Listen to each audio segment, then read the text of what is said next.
ટોપ સ્ટોક્સની details સાથે જોડાયા છે સહયોગી આરતી અને તૃપ્તિ. આપણને ગુડ મોર્નિંગ. આરતી, શરૂઆત કરીએ કયા સ્ટોક્સ આજે ફોકસમાં?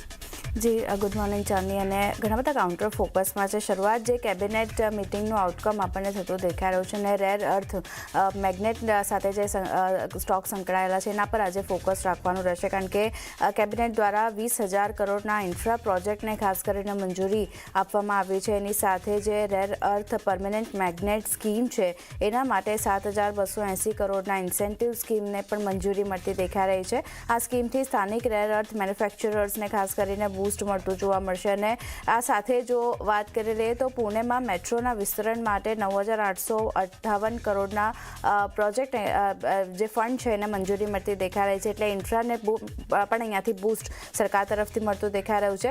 દ્વારકા કાનાસુલ રેલવે લાઇન માટે 1,457 કરોડને મંજૂરી મળતી દેખાઈ રહી છે. અને બદલાપુર કરજત રેલ લાઇન માટે પણ 1,324 કરોડ ને મંજૂરી મળતી દેખાઈ રહી છે. એટલે આ ખાસ કરીને જે આઉટકમ આવતા દેખાઈ રહ્યા છે કેબિનેટ મિટિંગના, એના પર ખાસ એક ધ્યાન રાખવાનું રહેશે. ને રેર અર્થનું જે એક ઇન્સેન્ટિવ્સ અહીંયાથી જાહેર કરવામાં આવ્યું છે એને કારણે આજે જુઓ ટીટાગઢ રેલ સિસ્ટમ સાથે વેદાંતા, સોના કોમસ્ટાર, સંવર્ધન મદરસન જેવા કાઉન્ટર છે જે આજે ફોકસમાં રાખવાના રહેશે. તો અહીંયા પણ એક ખાસ નજર રાખવાની રહેશે.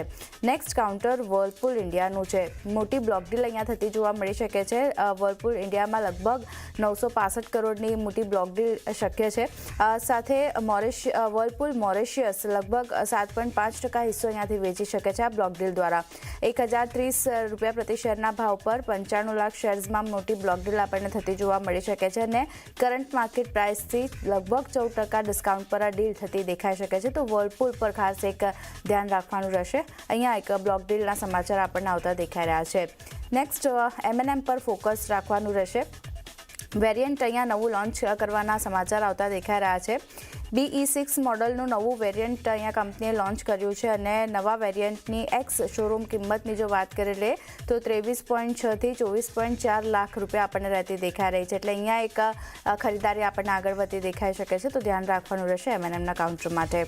ઇટરનલ ફોકસમાં જેમ આપણે હેડલાઇનમાં પણ મેન્શન કર્યું, બ્લિંકિટ ક્વિક કોમર્સમાં 600 કરોડનું રોકાણ અહીંયા કંપની કરવા જઈ રહી છે. 2025માં બીજી વાર કંપની બ્લિંકિટમાં રોકાણ કરતી જોવા મળશે. અને બ્લિંકિટનો માર્ચ 2027 સુધી જો આપણે વાત કરી લઈએ તો લગભગ 3,000 કાર્ડ સ્ટોરનો લક્ષ્ય અહીંયાથી બનતો દેખાઈ રહ્યો છે. સાથે જાન્યુઆરીમાં 500 કરોડ, ફેબ્રુઆરીમાં 1,500 કરોડનું રોકાણ કંપની દ્વારા કરવામાં આવ્યું હતું ઇટરનલ દ્વારા. એટલે હજી વધારે રોકાણ જે છે તે અહીંયાથી કંપની બ્લિંકિટમાં કરવા જઈ રહી છે. તો અહીંયા એક નજર રાખવાની રહેશે. એક પોઝિટિવિટી અહીંયા ઇટરનલમાં આગળ વધતી દેખાઈ શકે છે.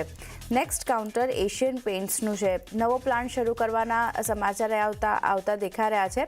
કંપનીની સબસિડરી UAEમાં બીજો નવો પ્લાન્ટ અહીંયાથી ખોલશે અને શરૂ કરશે. સબસિડરી બર્જર પેઇન્ટ્સ એમિરેટ્સમાં ખાસ કરીને રોકાણ અહીંયાથી કંપની કરતી જોવા મળશે. અને નવા પ્લાન્ટ માટે લગભગ 340 કરોડનું રોકાણ કંપની કરશે.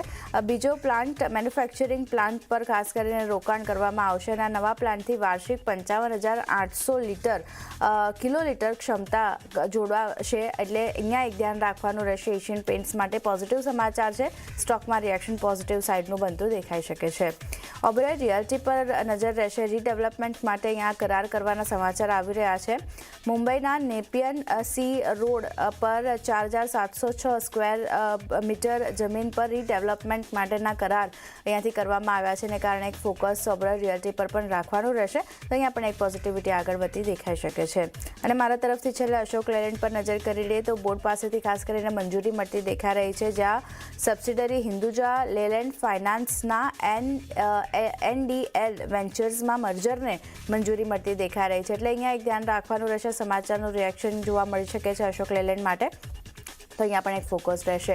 તો ઘણા બધા કાઉન્ટર છે. ખાસ કરીને જે કેબિનેટ આઉટકમ આવ્યા છે ઇન્ફ્રા અને રેર અર્થ મેગ્નેટને લઈને ઇન્સેન્ટિવ્સ જાહેર કરવામાં આવ્યા છે. એને લીધે ફોકસ રહેશે.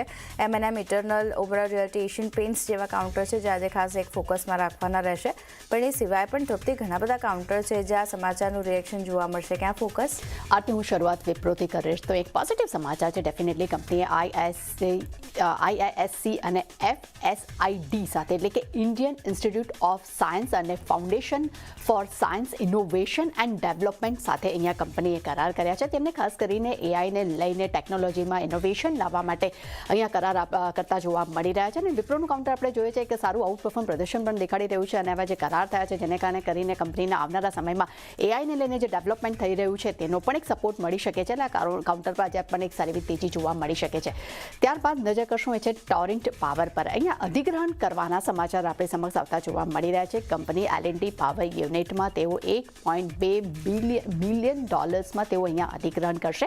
ખાસ કરીને અધિગ્રહણ કરવાનું મેઇન કારણ એ છે કે તેનાથી કંપનીના પાવર અસેટ્સ બેઝ અને ઓપરેશનલ ક્ષમતા છે તેમાં નોંધપાત્ર વધારો થશે. લાઈક પોઝિટિવ સમાચાર અહીંયા આપણે એને કાઉન્ટ કરી શકીએ છીએ. ત્યારબાદ નજર કરશું પેટીએમ પર. અહીંયા આરબીઆઈ પાસેથી ખાસ કંઈક મંજૂરી મળતી જોવા મળી રહી છે. જેમાં કંપનીને પીપીએસએલને આરબીઆઈ પાસેથી પેમેન્ટ એગ્રીગેટરની એક મંજૂરી મળી છે. એટલે કે પેટીએમ પેમેન્ટ સર્વિસ લિમિટેડ આના માટે અહીંયા આરબીઆઈ પાસેથી મંજૂરી મળી છે. નો ડાઉટ આની પહેલાં આપણે આગળ જે વાત આપણે કરી રહ્યા છે તેમાં આની પહેલાં ઘણી બધી અટકળો હતી જેમાં પેટીએમને ઘણો બધી પડકારોનો સામનો કરવો પડ્યો હતો. પરંતુ હવે અહીંયા જે મંજૂરી મળી છે જે પેટીએમ માટે ખૂબ જ એક લાભદાયક નીવડી શકે છે. એટલે આ કારણસર અહીંયા પેટીએમ આજે આપણને ફોકસમાં જોવા મળી શકે છે. ત્યારબાદ નજર કરશું હેવેલ્સ પર. અહીંયા અધિગ્રહણ કરવાના સમાચાર આવ્યા છે. તેમને કુંદન સોલાર પાલીમાં તેમને 26% હિસ્સાનું અધિગ્રહણ કર્યું છે.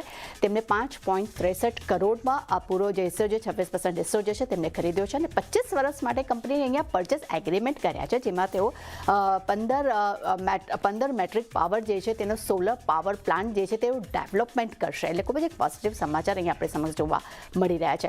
ત્યારબાદ નજર કરશું એલજી બાલકૃષ્ણન પર. અહીંયા કંપનીએ એમઓયુ કર્યા છે. તેમને તામિલનાડુ સરકાર સાથે અહીંયા એમઓયુ કરતા આપણને જોવા મળ્યા છે. જેનું મેઇન કારણ એ છે કે ભવિષ્યમાં રોકાણ જે છે એટલે કે ઇન્વેસ્ટમેન્ટ છે ઇન્ફ્રાસ્ટ્રક્ચર છે તેને સપોર્ટ આપવા માટે તેની સુવિધાને પ્રાપ્ત કરવા માટે અહીંયા આપણને એમઓયુ થતા જોવા મળ્યા છે.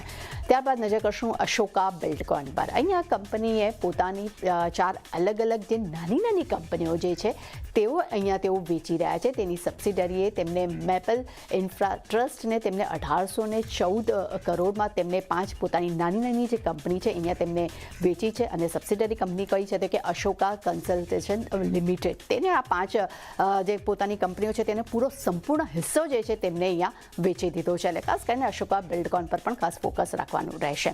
ત્યારબાદ નજર કરશું પટેલ એન્જિનિયરિંગ્સ પર. અહીંયા કંપનીને ઓર્ડર મળ્યા છે. કંપનીને છત્તીસગઢમાં કોલ પ્રોજેક્ટ માટે 798 કરોડનો ઓર્ડર અહીંયા મળતો જોવા મળ્યો છે. જેમાં બિલાસપુરમાં હસદેવ વિસ્તારમાં તેમને zero waste open cast project માટે તેમને south eastern coalfields limited માટે અહીંયા તેમને ઓર્ડર મળતો જોવા મળ્યો છે. જેમાં ખાસ કરીને સાઇડેક્સ એન્જિનિયર્સ અને ઇન્ફ્રાસ્ટ્રક્ચર કંપની છે તેના દ્વારા તેમને આ ઓર્ડર મળ્યો છે. એટલે કાઉન્ટર પણ ખાસ અહીંયા આપણને ફોકસમાં જોવા મળી શકે છે. અને ત્યારબાદ નજર કરશું એ છે ઇન્ડિયા ગ્લાયકોલ પર. અહીંયા કંપનીએ 51 લાખ શેર્સમાં પ્રેફરન્શિયલ અલોટમેન્ટ દ્વારા તેમને 467 કરોડ રૂપિયાનું ફંડ અહીંયા તેમને એકત્ર કર્યું છે. એટલે આ કાઉન્ટર પર ખાસ રડારમાં જોવા મળી શકે છે. એટલે ચાલી નો ડાઉટ ઘણા બધા ન્યૂઝ છે ને દરેક પર જ આજે આપણું ધ્યાન રહેશે. જે આ બધા સ્ટોક્સ પર આજે ફોકસ રાખીશું. આરતી અને તૃપ્તિ આ બધાનો આભાર અમારી સાથે જોડાઈ ટોપ સ્ટોક શેર કર્યા. તો હાલ